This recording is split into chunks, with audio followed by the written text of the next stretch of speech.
Hello everyone, I am here to help you today. I know you use this video to fall asleep, so before that, like the video and subscribe to the channel. Also, where are you from and what time are you watching? Now get comfortable and relax. The transport helicopter's rotors were still beating the air when I jumped down onto the frozen ground. My bag hit the icy dirt with a thud that bounced off the mountains around us. Northern Alaska in October wasn't just cold. It was the kind of cold that made your teeth ache and your fingers go numb through your gloves. I grabbed my gear and jogged away from the chopper, head down against the wind it was kicking up. The pilot gave me a thumbs up through the window, and then the bird was lifting off, leaving me standing there in front of what would be my home for the next 6 months. The outpost looked exactly like the briefing photos, a cluster of prefab buildings surrounded by a 12-foot chain-link fence topped with razor wire. Radio towers stretched up into the gray sky, their red warning lights blinking in a steady rhythm. Beyond the fence, nothing but wilderness for hundreds of miles. Dense forest pressed in from all sides, dark spruce and pine that looked like they'd been there since the beginning of time. Thompson? I turned to see a man walking toward me from the main building. Tall, straight-backed, with the kind of weathered face that made guessing his age impossible. His uniform was crisp even in this wind, name tape reading Samuels. "Yes, Sergeant." I straightened up, adjusting my grip on my duffel. "Welcome to the ass end of nowhere." He didn't smile. "Follow me." We walked through the compound in silence. I counted 4 main buildings: barracks, command center, equipment shed, and what looked like a small mess hall. Everything was functional, utilitarian. Gray metal siding, small windows, heavy doors. A few other soldiers moved between buildings, but not many. The briefing had mentioned a skeleton crew of 12. Samuels led me into the command building and down a narrow hallway to a small office. Maps covered the walls, topographical surveys of the surrounding area, radio frequency charts, weather patterns. He sat behind a metal desk and pulled out a drawer. "Before we get you settled, there's something you need to see." He withdrew a piece of paper, not official military stationery, just a regular sheet with handwriting on it. He slid it across the desk to me. I picked it up and read. Rules for guard duty and general conduct. 1. Do not respond to voices calling from outside the fence after dark, no matter who they claim to be. 2. Do not allow anyone inside the perimeter who arrives on foot, no exceptions. 3. If you encounter a dog that speaks, do not acknowledge it. Continue with your duties. 4. Lock your door before midnight. Do not open it for any reason until dawn. 5. If you hear screaming in the night, do not investigate. Radio for backup and remain at your post. I read it twice, then looked up at Samuels. His expression hadn't changed. Still that flat, unreadable stare. "Is this some kind of initiation thing?" I asked. "Those are standing orders for this outpost." "Come on, Sarge. Talking dogs? Voices in the night?" I set the paper back on the desk. "Look, I get it. New guy shows up, you want to mess with him a little. That's fine, but..." "Pick up the paper, Thompson." His voice had an edge to it now. Not angry exactly, but something harder. I picked it up again. "You will memorize those rules. You will follow them. No exceptions, no questions. Is that clear?" "Yeah, but is that clear, soldier?" I folded the paper and put it in my pocket. "Yes, Sergeant." "Good. Martinez will show you to your quarters. You've got the midnight shift on Tower 2 tonight. Get some rest." He turned back to his paperwork, dismissing me. I stood there for a moment, waiting for him to crack a smile or give me some sign this was all a joke. Nothing. Jose Martinez turned out to be a thin guy about my age with tired eyes and a cross pendant visible at his collar. He helped me carry my gear to the barracks, a long, narrow building divided into individual rooms. "This is you," he said, opening a door near the end of the hall. "Not much, but it's private." The room was maybe 8 by 10 feet. Single bed, footlocker, small desk, even smaller closet. A tiny window looked out at the fence and the forest beyond. Thanks. I dropped my duffel on the bed. Hey, what's the deal with those rules Samuels gave me? Jose paused in the doorway. He gave you the list? Yeah, come on, man. Talking dogs? It's a joke, right?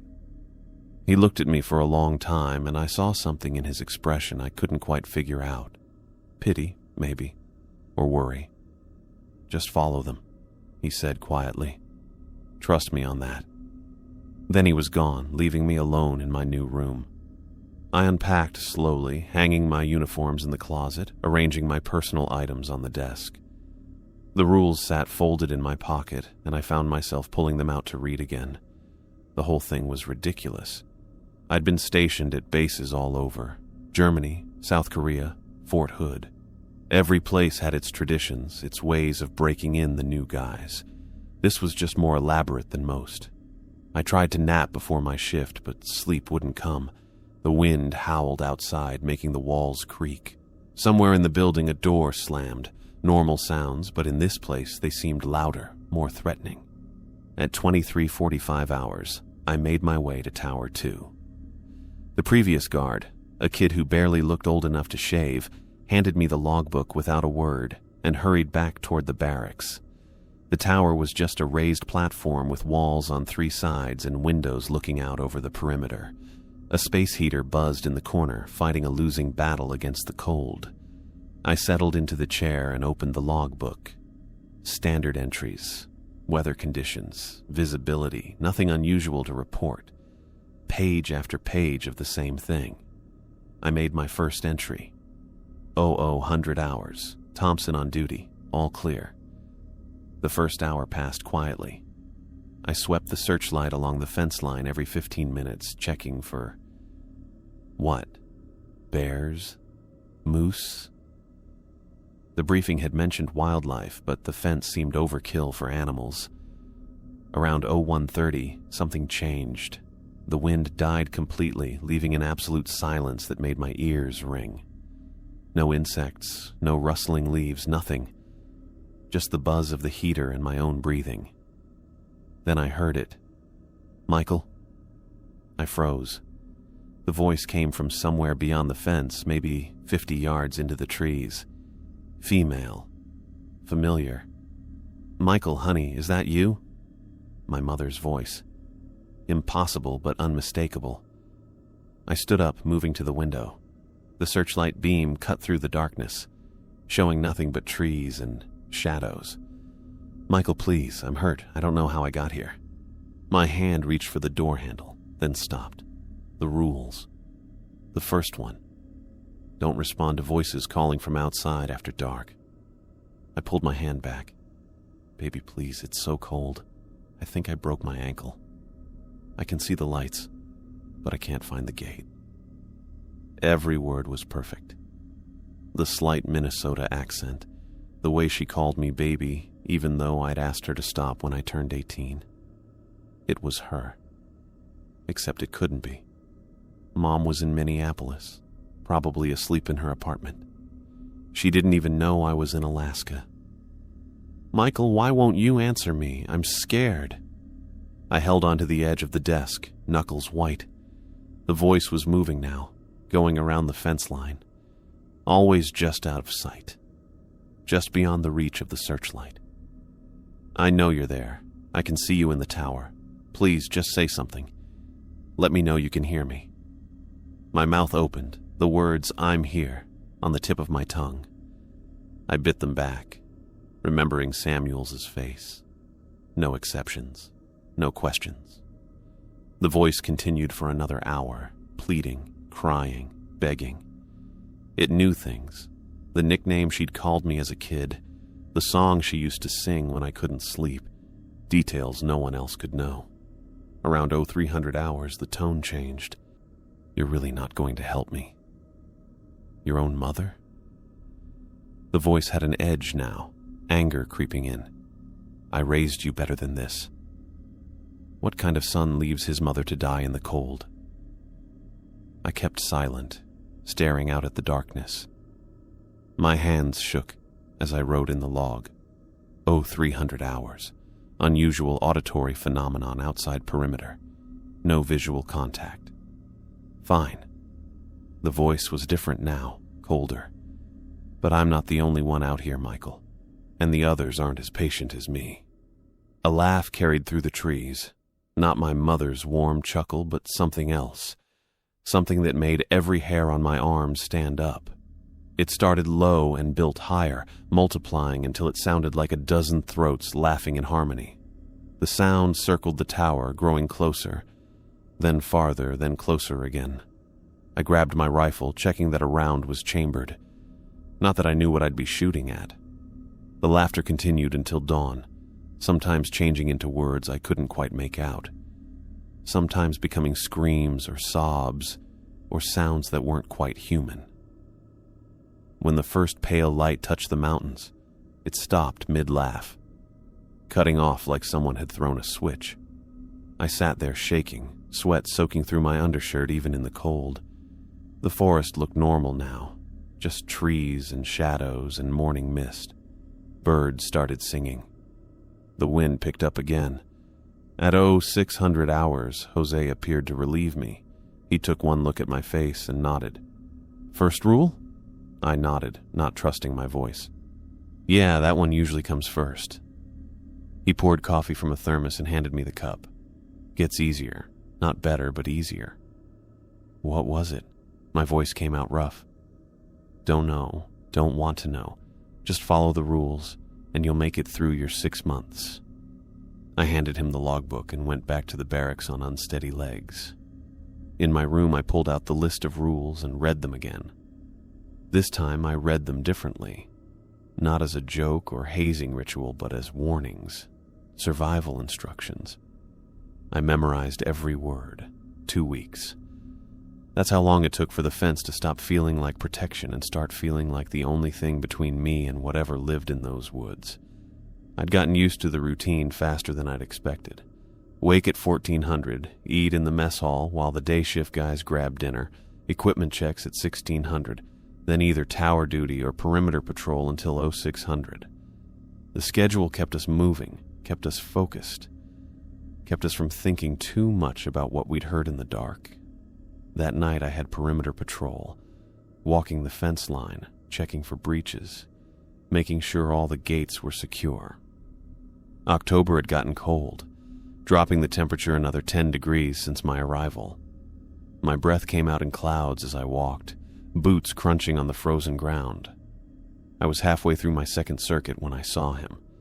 He came stumbling out of the tree line about 30 yards from the main gate, moving like every step hurt. Even from a distance, I could see his clothes were torn. Jeans ripped at the knees, flannel shirt hanging open in the cold. He stumbled forward, one hand pressed against his ribs, the other waving when he spotted me. Hey! Oh, thank God, hey! His voice carried across the distance, hoarse and desperate. Please, I need help. I stopped walking, hand moving instinctively to my rifle, not pointing it at him, just ready. He kept coming, stumbling through the rough ground between the forest and the fence. As he got closer, I could see more details. Blood on his shirt, dirt caked on his face, a cut on his forehead that had bled down into his right eye. He collapsed against the gate, fingers wrapping around the chain link. Please, you gotta let me in. I've been lost for 3 days. My friends and I were camping, and I got separated. I think there was a bear or something. I've been walking forever trying to find help. His story made sense. We were remote, but not impossibly so. Civilian hikers occasionally passed through the area, though they usually stuck to the marked trails further south. Still, people got lost. It happened. I moved closer, keeping about 6 feet between us. Up close, he looked even worse. Lips cracked and bleeding, probably from dehydration. The blood on his shirt had that rusty color that meant it wasn't fresh. His hands shook where they gripped the fence. Where's your gear? I asked. Dropped it. I don't know. Maybe yesterday? It was slowing me down, and I had to keep moving. Something was following me. He pressed his forehead against the fence, closing his eyes. Look, I know this is probably some kind of military thing, but I'm hurt bad. I think my ribs are broken. Please. I reached for my radio, then hesitated. Something about him. No, that was just paranoia talking. The guy was clearly in bad shape. He needed medical attention, food, water. Basic human decency demanded that I help him. My hand moved to the gate's lock mechanism.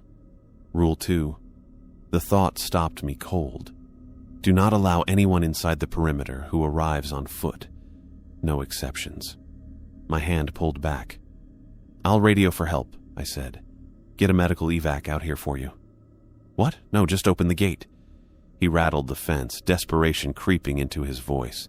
I'm right here. Just let me in and then call whoever you need to call. I'm freezing. I can't do that, but I can get help here within an hour, maybe less. An hour? His voice cracked. I could be dead in an hour.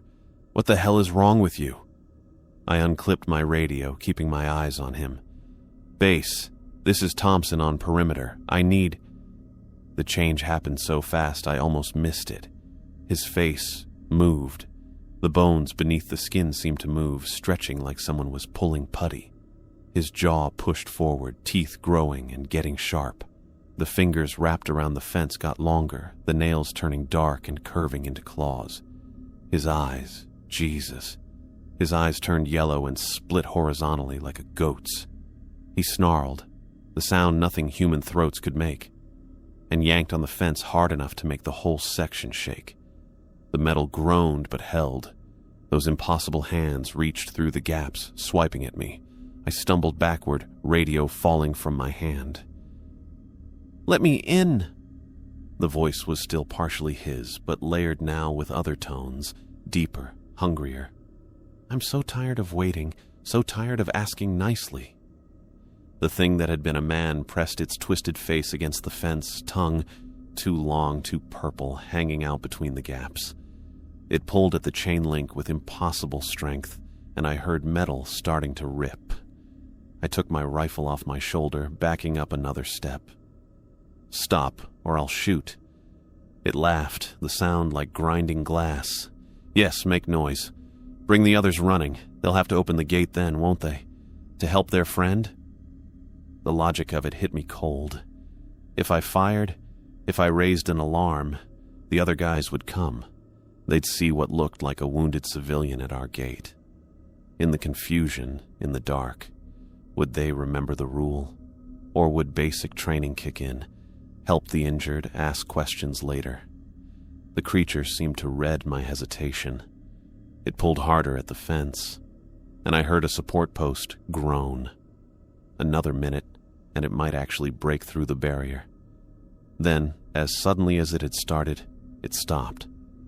The thing let go of the fence and stepped back, its ugly features already beginning to change back toward human. Within seconds, it looked like the injured hiker again, though something in its eyes remained wrong. Smart boy, it said. Voice normal, but somehow worse for it. You're learning. But you can't watch every gate, every night, and winter's coming. The cold makes us so much hungrier. It turned and walked back toward the forest, not stumbling now, but moving with purposeful steps. Just before it reached the tree line, it looked back over its shoulder. Tell the sergeant his fence won't hold forever. Tell him we remember every face that's ever denied us entry. Then it was gone, swallowed by the darkness between the trees. I stood there for a long time, rifle still half raised, watching the spot where it had disappeared. My hands wouldn't stop shaking. Finally, I picked up my radio and continued my patrol, checking every inch of fence where the thing had pulled. The metal was stretched in places, and one support post had a hairline crack running through it. I reported the damage but not the encounter. What would I write? Civilian attempted entry, revealed himself to be monster, threatened future attacks. They'd send me for a psych eval. The next week passed in a blur of routine. I threw myself into work, maintenance, inventory, anything to keep busy. Sleep came harder now. Every time I closed my eyes, I saw that face changing, those hands reaching through the fence. But the rules had saved me. Following them, even when every instinct screamed to help, had kept that thing outside where it belonged. I was checking the equipment shed during an afternoon change when I heard the barking. A German shepherd sat just outside the fence, tail wagging, tongue hanging out in what looked like a friendly smile. It was a beautiful animal. Thick coat, alert ears, the kind of dog you'd see on a police canine unit recruitment poster. I ignored it and went back to counting ammunition boxes. The barking continued, broken up by small whines. After a few minutes, I made the mistake of looking through the window. The dog had moved closer to the fence, sitting in that perfect way trained dogs do. It tilted its head when it saw me looking, tail wagging harder. "Hey there, soldier." I nearly dropped the clipboard. The voice came from the dog, clear as day, though its mouth hadn't moved like you'd expect. The words just came from it, somehow. "I know this is strange," the dog continued, "but I really need some help. I'm lost. My owner was camping and I got separated chasing a rabbit. Stupid, I know. But I've been out here for days and I'm so hungry." I turned back to my inventory, hands gripping the clipboard tight. Rule 3. If you encounter a dog that speaks, do not acknowledge it. Continue with your duties. "I can see you in there," the dog said. "I know you can hear me. Look, I get it. Talking dog, pretty weird, right? But I'm not some monster. I'm just a pet who got dealt a strange hand. Genetic experiment gone wrong if you want the truth. My owner worked for a lab in Anchorage. Please, just some food? Maybe some water?" The voice was so reasonable, so genuinely pitiful. It had that quality dog's eyes get when they're begging for table scraps, but in audio form. Every word tugged at that basic human instinct to help animals in need. I forced myself to count boxes. 12 cases of 5.56, 8 cases of 9mm. I made tick marks on the form. "You're scared. I understand. This place, it's not normal, is it? I've seen things out here. Horrible things. They hunt at night, you know. Take the weak, the lost. I've been hiding, but I can't keep running. Just let me in. I'll be good. I can help watch for them. Dogs hear things humans can't. 6 cases of flares. 4 cases of..." "Please." The voice broke, actually broke like it was crying. "I'm so tired of being alone out here. Do you know what it's like, having thoughts, being able to speak but no one will listen? My owner probably thinks I'm dead. I just want to go home." I finished counting the ammunition and moved to the medical supplies. The dog kept talking, its voice following me as I moved around the shed. Sometimes begging, sometimes just chatting like we were old friends. It told me about its owner, Sarah, a geneticist who'd loved hiking, about its favorite toys, about how it missed sleeping on a real bed instead of cold ground. Every word was perfectly made to make me want to help, to make me forget that dogs, even genetically changed ones, didn't just develop human speech, that this was exactly what the rule warned against. After 20 minutes, the tone changed. "You're really not going to help me, are you?" The friendly quality drained away. "That's cold, man. Really cold. What kind of person ignores a talking dog? Do you know how special I am? How valuable? Sarah would pay thousands to get me back. Hell, any scientist would. But no, you're just going to let me starve out here because of some stupid rule." I finished my inventory and headed for the door. The dog was pacing now, back and forth along the fence line. "Fine, be that way. But you're making a mistake. I could have been an ally. Could have warned you about what's coming. Because they are coming, you know. The things that pretend to be people, they're just scouts, testing your defenses. The real hunters, they're so much worse." I walked past without looking at it, heading back toward the main building. The dog followed on the other side of the fence, keeping pace. You think that fence will protect you? You think those rules mean anything to the old ones? They're amused by you, playing your little games, following your little lists. But when winter truly comes, when the sun barely rises, that's when they feast. The dog stopped at the corner of the fence line, unable to follow further. As I reached the building door, it called out one last time. "Hey, soldier, when you hear them crying in the walls, remember, I could have helped. I would have been a good dog."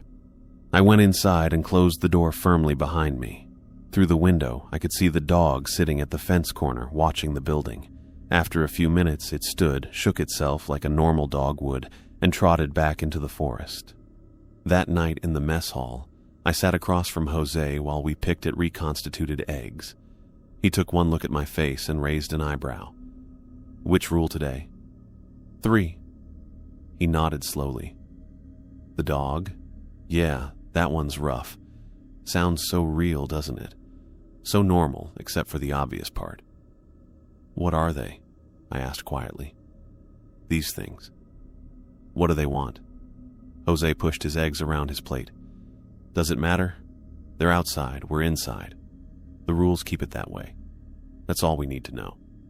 But I could see in his eyes that he'd asked the same questions, that he'd lain awake wondering what kind of world we really lived in, where creatures wore human faces and dogs spoke with human voices, where mothers' voices called from the darkness and things that looked like injured hikers pulled at our fences with inhuman strength. We finished our meal in silence. Outside, the wind picked up, rattling the windows. Somewhere in the distance, something howled. Maybe a wolf, maybe not. I didn't want to know anymore. I just wanted to make it through my 6 months with my sanity intact. I couldn't stop checking the locks. After the dog, after that thing pretending to be someone's lost pet, I'd developed a routine that bordered on ritual. Door handle 3 times before bed, deadbolt twice, then once more for good measure. Jose had caught me at it a few nights back and just nodded, understanding without me having to explain. We all had our ways of coping. The paranoia crept in slowly. During my shifts, I'd find myself counting the rules in my head, matching each number to my fingers like a kid learning arithmetic. 1. Don't respond to voices. 2. No one on foot gets in. 3. Ignore talking animals. 4. Lock your door before midnight. 5. Don't investigate screams. Simple, clear, life-saving. I started carrying a notebook, jotting down anything unusual, not for official reports, but for myself. Patterns in the sounds outside, times when the temperature dropped without explanation, which sections of fence showed the most wear. Maybe if I understood the logic, I could predict what came next. Maybe knowledge would make it less scary. It didn't. 3 days after the dog, Sergeant Samuels assigned me to deep maintenance on the equipment shed. Every piece of gear needed inspection, cleaning, and cataloging before the real winter hit. I spent 14 hours straight taking apart generators, checking fuel lines, and testing backup batteries. My hands turned black with grease and my back hurt from hunching over machinery. Martinez brought me coffee around hour 10. "You look like hell, Mike. Feel worse." I wiped sweat from my forehead, leaving another grease streak. How many of these ancient generators do we have? Too many. But they're the only things that keep the lights on when the main power fails. He leaned against the workbench. "And trust me, you don't want to be here in the dark." By the time I finished, my brain felt like mush. Every joint ached. My eyes burned from the fluorescent lights and diesel fumes. I stumbled back to my quarters sometime after 2,200 hours, so tired I could barely keep my feet moving in the right direction. My room looked like heaven, just that narrow bed with its thin mattress and scratchy wool blanket. I kicked off my boots, not bothering to line them up properly like usual. Peeled off the grease-stained uniform and let it fall wherever.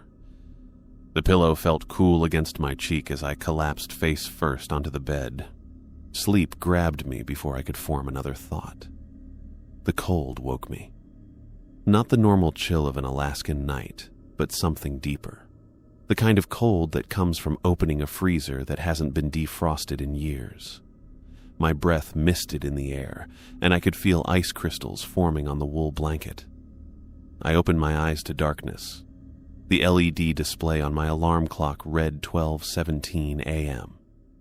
Something moved in the corner of my vision.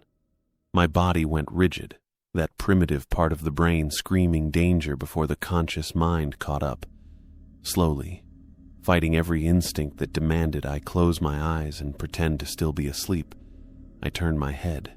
It stood beside my desk, perfectly still. The shape had to duck slightly to fit in my 8-foot room, maybe 7 feet tall, with limbs that seemed stretched like taffy. Pale skin, so white it almost shined in the darkness. Its fingers hung down past where its knees should be, each one ending in joints that bent in too many places. But the face, where eyes should have been, there was only smooth skin, not scarred or sewn shut, just a continuous plane of pale flesh from forehead to cheekbones. Its mouth was a thin line, barely visible until it opened to speak. You forgot. The whisper filled the room, even though it was softer than breathing. Each word seemed to come from everywhere at once, the walls, the ceiling, inside my own skull. I couldn't move.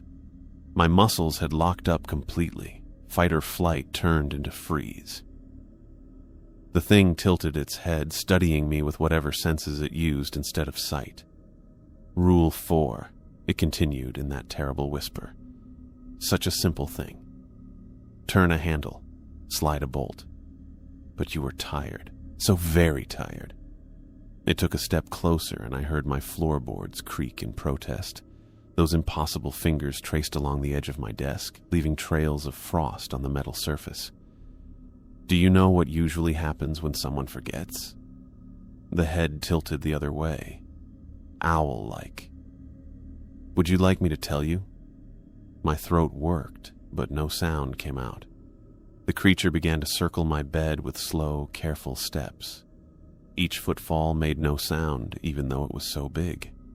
First, they take the small things, memories of childhood, the taste of your mother's cooking, the name of your first dog. It paused at the foot of my bed. You don't notice at first. The mind fills in the gaps, creates explanations. Stress, they say. Fatigue. It continued its circuit, now on the other side. I could smell it, like a library basement flooded and left to rot. Then come the faces. Your sister becomes a stranger. Your best friend's features shift when you're not looking. You know something is wrong, but the words to explain it dissolve before they reach your tongue. Those elongated fingers brushed against my footlocker, leaving frost patterns on the black plastic. The doctors call it capgras syndrome. They give you pills that don't work. The creature completed its circle, stopping again beside the desk. In the darkness, its pale form seemed to pulse with its own sick light. Finally, when you're hollowed out, when everything that made you human has been carved away, that's when they use you. A shell that walks and talks but serves their purpose. And no one notices because you still look the same on the outside. It leaned down, bringing that eyeless face closer to mine. The cold intensified until my teeth chattered. But I'm not like them. I remember when this place was trees and snow and nothing else, before your kind built fences and wrote rules. The whisper took on an almost wistful quality. I'm curious about you, about why you follow the rules so carefully except tonight. My voice finally worked, coming out as a croak. I was tired. I just forgot. Yes. It straightened, head nearly touching my ceiling. Exhaustion. Such a human weakness, but also perhaps a blessing. The others, the hungry ones, they would already be wearing your memories like stolen clothes. I merely wanted to see. See what? Fear. That thin mouth stretched into what might have been a smile. Pure, honest fear. It's been so long since I felt it myself. I wanted to remember. The creature moved back toward the corner of my room, those long limbs folding and adjusting in ways that hurt to watch. Lock your door, Michael Thompson. Every night without fail. The next visitor might not share my nostalgia. It stepped backward into the wall, not through a doorway or window, but through the solid surface like it was made of mist. The drywall showed no sign of its passage. The frost on my desk and footlocker remained for a few seconds before turning into vapor. The room temperature went back to normal so suddenly that my skin tingled. I sat there in the dark, blanket pulled up to my chin like a child hiding from monsters. Except the monsters here didn't live under beds. They walked through walls and spoke in whispers and remembered when the world was different. My alarm clock read 12:34 a.m., 17 minutes. The encounter had lasted 17 minutes that felt like hours. Moving like an old man, I got up and walked to the door. My hands shook as I turned the handle, once, twice, 3 times. The deadbolt slid home with a solid thunk. I tested it again, putting my full weight against the door, solid, secure, following the rules. I dragged my chair over and wedged it under the handle for good measure. Then I sat on my bed, back against the wall, and waited for dawn. Sleep was impossible. Every shadow could hide pale limbs. Every sound could be whispers. My notebook lay open on the desk, and I thought about writing down what had happened. But what words could capture the feeling of something very old and wrong standing in your room, calmly discussing how your identity could be stolen piece by piece? When 0600 finally came and pale sunlight crept through my window, I dressed in yesterday's uniform and went to find coffee. My hands still shook, but less noticeably. In the mess hall, a few day shift guys nodded greeting. Normal. Routine. As if creatures didn't walk through walls in the night. I never forgot to lock my door again. Not once in the remaining months. Even when exhaustion pulled at my eyelids and my body screamed for rest, I would stand at that door and perform my ritual. Handle 3 times. Deadbolt twice. Once more for good measure. The frost marks on my desk never fully went away. Sometimes I'd run my fingers over the faint patterns, remembering, wondering what would have happened if I'd broken a different rule, if I'd responded to my mother's voice that first night, if I'd opened the gate for the injured hiker, if I'd talked back to the talking dog. The creature had called my exhaustion a blessing, said the others would have been worse. I believed it. In a place where mothers' voices called from the darkness and dogs spoke with human words, I'd take 17 minutes of terror over whatever alternative existed. Rule 4 became my religion. Lock your door before midnight. Do not open it for any reason until dawn. Such a simple thing. Turn a handle. Slide a bolt. But I never forgot again. 3 weeks. 3 weeks of checking locks, counting rules, and jumping at shadows. I'd started sleeping better, if 4 hours of restless tossing counted as sleep. The memory of that pale thing in my room had gone from sharp terror to a dull ache, like a bruise that only hurt when pressed. Some nights I even made it to morning without waking in a cold sweat. That night was different. The screaming ripped me from sleep. High, piercing, desperate. A woman's voice torn raw with panic. I rolled out of bed and hit the floor hard, muscle memory from basic training taking over before my brain fully woke up. Help me. Oh God, somebody help me. The voice bounced off the corridor walls, seeming to come from everywhere at once. East wing, maybe, or the equipment shed. The acoustics in the prefab buildings made it impossible to tell. All I knew was that someone needed help. Now. I yanked on my boots, not bothering with socks, and grabbed my rifle from its mount. I chambered around. My uniform shirt hung on the chair. No time. Just undershirt and tactical pants would have to do. Please, he's trying to kill me. Someone, anyone. The voice cracked on the last word, turning into sobs that made my skin crawl. I'd heard people in pain before during training exercises and medical emergencies. This was different. This was the sound of someone who knew they were about to die. I hit the door at a run, rifle at low ready. The hallway went out in both directions, lit by those harsh fluorescents that never quite reached the corners. Empty. But the screaming continued, louder now that I was outside my room. "Where is everyone?" The woman's voice rose to a shriek that made my teeth ache. How was no one else responding? 12 soldiers on base, and I was the only one in the hallway. I started toward the east wing where the sound seemed strongest. A door opened behind me. I spun, rifle coming up automatically. "Mike, stop!" Jose stood in his doorway wearing boxers and a faded Marines t-shirt. His hair stuck up at odd angles, but his eyes were alert, focused. He held his own weapon loosely at his side. "Someone's in trouble," I said. The words came out harsher than intended. "We need to—" "No." He stepped into the hallway, blocking my path. "We don't. Help me, please, he's coming!" The screams bounced between us. Jose didn't even flinch, just stood there like we were discussing the weather while someone died nearby. "Get out of my way!" I tried to step around him. He moved with me, still blocking. "Jose, I'm serious.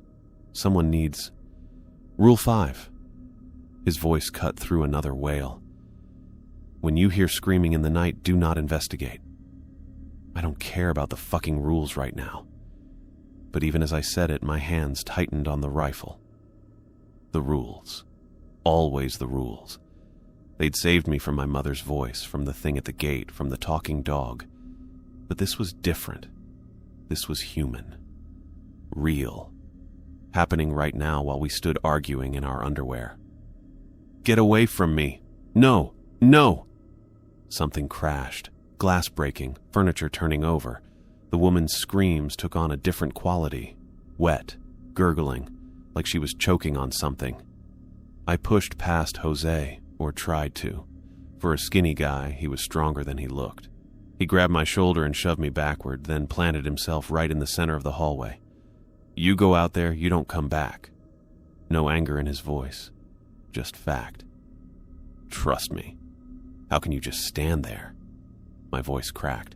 I sounded young, scared, exactly what I was. "She's dying." "She's not dying." Jose lowered his weapon completely, letting it hang from its sling. "Come on. My room. Now." "I'm not going to—" "Mike." He used the same tone Samuels had that first day, the one that brooked no argument. "My room. Now." The screaming changed again.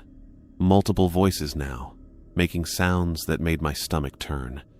The original woman's voice layered over itself, creating a chorus of pain that seemed to push against my eardrums from inside. I let Jose guide me to his quarters. He closed the door behind us and turned the lock, handle twice, deadbolt once. His room was identical to mine except for the personal touches. Photos taped to the wall, a cross hanging above the bed, a half-empty bottle of whiskey on the desk. "Sit." He pointed to the desk chair. I remained standing, rifle still clutched in both hands. He shrugged and sat on his bed, weapon across his lap. First time? First time what? The screaming continued outside, muffled now but still audible. Still horrible. Hearing them. The screamers. He rubbed his face with both hands. "Usually happens around month 2. You're right on schedule." "Somebody, anybody, please!" I flinched. Jose didn't. He'd heard this before, many times, judging by his complete lack of reaction. 2 years, he said quietly. "I've been here 2 years, heard them maybe 30 times, 40. Lost count after a while. And you've never, once." The word hung between us. "My 3rd week, just like you. Heard someone screaming, grabbed my weapon, went to help, made it halfway to the equipment shed before Corporal Davies tackled me, dragged me back inside. Saved my life." The screaming outside changed position. Now it seemed to come from directly above us, though I knew the roof was empty. No way up there without a ladder. and the access hatch was locked from inside. Davies rotated out 4 months later, Jose continued, but not before he told me about the ones who didn't listen. Private Morrison, 6 months before I arrived, heard screaming from the mess hall, went to investigate. They found his rifle in the morning, safety off, full magazine, no blood, no signs of struggle, just gone. Maybe he deserted. The words sounded hollow, even to me. In Alaska? In winter? With no vehicle? Jose shook his head. Then there was Specialist Chen, 1.5 years ago. Same thing, screaming from the perimeter. He radioed that he was going to check it out. That was the last anyone heard. Search parties found his boot prints in the snow, heading toward the fence. They stopped about 20 feet from the tree line. Just stopped. Like he vanished mid-step. The woman's voice rose to an impossible pitch, then split into 3 different screams. Each one came from a different direction, above, below, and somewhere to the east. Same voice, same pain, impossible geometry. Who's doing this to me? I set my rifle down and held onto the edge of Jose's desk. My knuckles went white. Every instinct told me to help, to do something, anything. But Jose's words kept me in place. Morrison, Chen, gone. How long does it last? Hour, sometimes 2. He reached for the whiskey bottle. Want some? I shook my head. The screaming continued, rhythmic now, in and out. Building and fading, a woman sobbing, begging, then shrieking in pain, over and over. Why doesn't anyone else come out? I asked. Why aren't they? They know the rule. Jose took a swig directly from the bottle. Been here long enough to know what happens. Probably lying in their beds right now, pillows over their heads, waiting for it to stop. Help me, help me, help me, help me. The words ran together into one long wail. I wanted to cover my ears, but that felt like giving up. I was starting to understand that there was no whoever. Just another thing wearing a human voice. Talk to me, I said. About anything, just talk. Jose nodded. My sister's getting married next month, December wedding. Crazy, right? Who gets married in December? But she says the church looks beautiful with all the Christmas decorations and... He kept going, telling me about venues and catering and dress shopping. Normal things, human things. Anchors to reality while the impossible happened outside. The screaming changed. Multiple voices became a dozen, then more. All the same woman, but different ages. Child version screaming for mommy. Teenage version begging for help. Elderly version croaking pleas. A lifetime of one person's pain compressed into simultaneous sound. I held the desk harder. Jose kept talking about his sister's wedding, the DJ she'd hired, the color of the bridesmaids' dresses.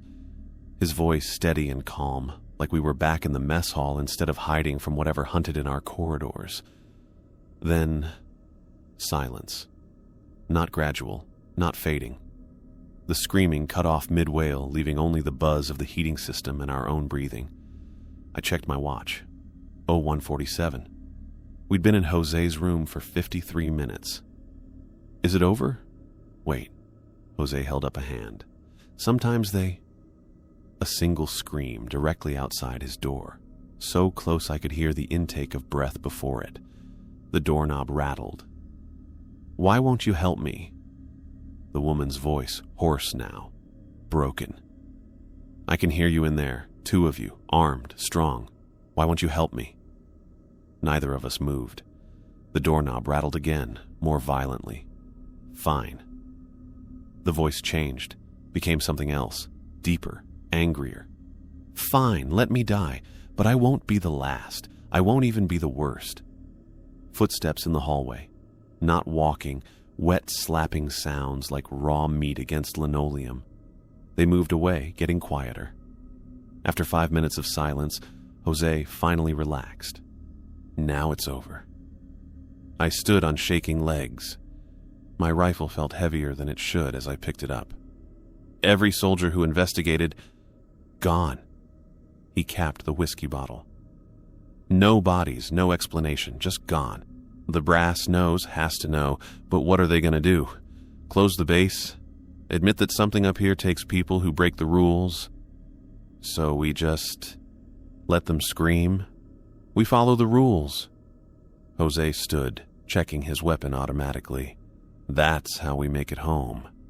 That's the only way. I moved toward the door, then stopped. The woman, the voice, is it always the same? No. He shook his head. Sometimes male, sometimes children. Once I heard my mother, perfect match, down to her accent, screaming that someone was hurting her. That was a bad night. I understood. If that thing had used my mother's voice again, screaming instead of calling. Thanks, I said, for stopping me. Pass it on. Jose unlocked his door, deadbolt once, handle twice, reverse order. When the next new guy comes, you stop him. That's how it works.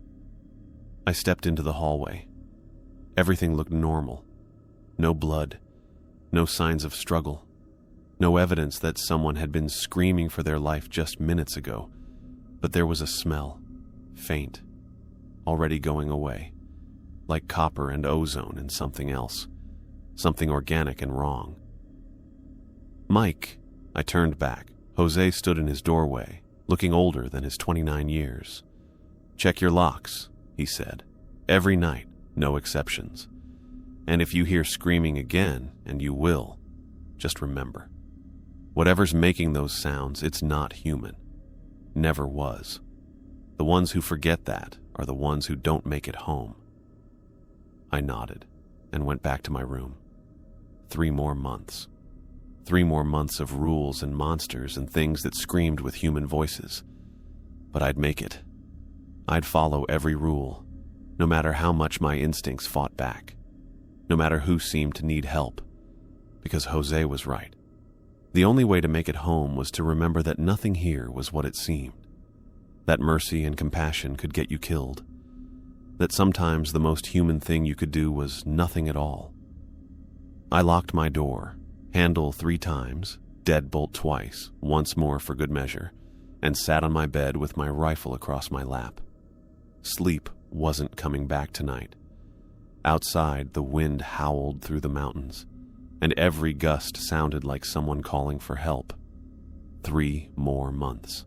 3 months had passed in a blur of routine and vigilance. Every rule followed. Every night survived. I folded my last uniform and placed it in my duffel bag, the movements automatic after years of military service. My quarters looked exactly as they had 6 months ago. Bare walls, standard-issue furniture, that single window overlooking the fence and the forest beyond. Only the faint frost marks on my desk and the worn groove in the floorboards where I'd checked the door lock each night showed I'd ever been here at all. The transport was due in 2 hours. 2 hours until I could leave this place behind and pretend it had been just another deployment, just another assignment completed. I heard boots in the hallway, eager, quick steps that only new arrivals made. Everyone else had learned to move carefully here, saving energy for when it mattered. The footsteps stopped outside my door. Specialist Thompson? The voice was young, energetic. I'm Private Brandon Kelly. Sergeant Samuel said you'd be showing me around before you ship out. I opened the door to find a kid who looked fresh out of basic. Bright green eyes, uniform so new it still had creases from the package, boots polished to a mirror shine. He stood at parade rest like he was waiting for inspection. Just Mike is fine. I stepped aside to let him in. You can drop the formalities.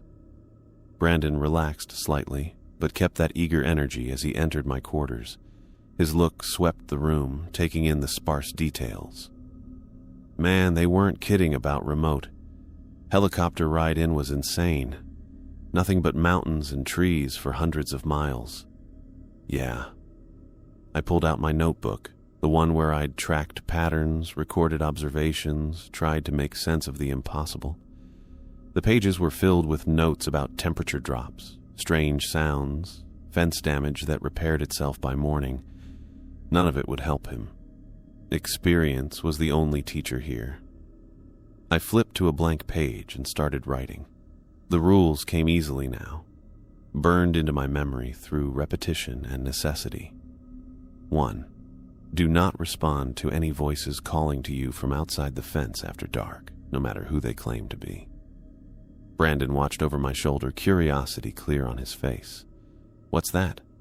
Standing orders for guard duty and general conduct. I kept writing, making sure each word was clear. No room for misinterpretation. 2. Do not allow anyone inside the perimeter who arrives on foot, no exceptions, regardless of their condition or claimed identity. Guard duty protocols? Brandon leaned closer. Seems pretty standard for a secure facility. I continued writing without responding. 3. If you encounter a dog or any other animal that speaks to you, do not acknowledge it. Continue your duties as normal. Brandon laughed. Bright, genuine laughter that bounced off the walls. Okay, now I know you're messing with me. Talking dogs? What is this? Some kind of FNG hazing? I finished the last 2 rules in silence. 4. Lock your door before midnight every night. Do not open it for any reason until dawn. 5. If you hear screaming in the night, do not investigate. Radio for backup and remain at your post. I tore the page from my notebook and handed it to Brandon. He took it with that same amused expression, looking over the list like it was a joke he didn't quite get yet. Come on, man. Talking animals? Voices in the dark? He folded the paper and tucked it into his chest pocket with casual disregard. I get it. New guy pays his dues. But between you and me, what's this place really like? I wanted to grab him by the shoulders, to make him understand that every word on that paper could save his life, that I'd heard my dead mother's voice calling from the darkness, that I'd watched a man's face split and reshape into something inhuman, that I'd spent a night paralyzed while an eyeless thing circled my bed, discussing how my identity could be hollowed out and worn like clothing. Instead, I zipped my duffel bag closed. Follow the rules, that's all you need to know. Right. Brandon's smile widened, clearly thinking he was in on the joke now. Follow the rules. Got it. I shouldered my bag and took one last look around the room. 6 months of my life reduced to bare walls and standard furniture. 6 months of learning that the world contained things that shouldn't exist, that wore known faces and spoke with loved ones' voices. Brandon followed me out, still chattering about his training, his hometown, his excitement about the assignment. The same eager energy I'd had when I stepped off that helicopter in October. Before I knew what waited in the dark, before I understood why Sergeant Samuels had that 1,000-yard stare. We walked to the landing pad, Brandon asking questions about shift rotations, equipment maintenance, food quality, normal concerns for a normal assignment. I gave him basic answers, enough to satisfy without revealing the truth. He'd learn soon enough. First night on tower duty, probably. When the wind died and a voice called his name from beyond the fence. The helicopter appeared over the tree line, rotors beating against the cold air. I'd never been so glad to hear that sound. Any advice? Brandon asked as we waited for it to land. You know, veteran to rookie. I looked at him. Really looked. Saw myself 6 months ago, confident and skeptical, certain that my training had prepared me for anything. No words would get through that certainty. He'd have to learn the way we all did. Lock your door, I said finally. Every night, no matter how tired you are. He laughed again, but something in my expression must have gotten through because the sound faltered at the end. That's really important to you guys, huh? The whole rules thing? You have no idea. The helicopter touched down, and the crew chief waved me forward. I climbed aboard without looking back, settling into the webbed seat as the rotors spun up. Through the window, I watched Brandon shield his face from the rotor wash, already turning back toward the buildings, toward his new home for the next 6 months. The outpost shrank below us as we gained altitude. 12 prefab buildings inside a fence that couldn't keep out the things that really mattered. Radio towers reaching toward the sky. and beyond the perimeter, endless wilderness where old things waited. I understood now why deployments were only 6 months, why communication with the outside was restricted, why reports never mentioned the real dangers.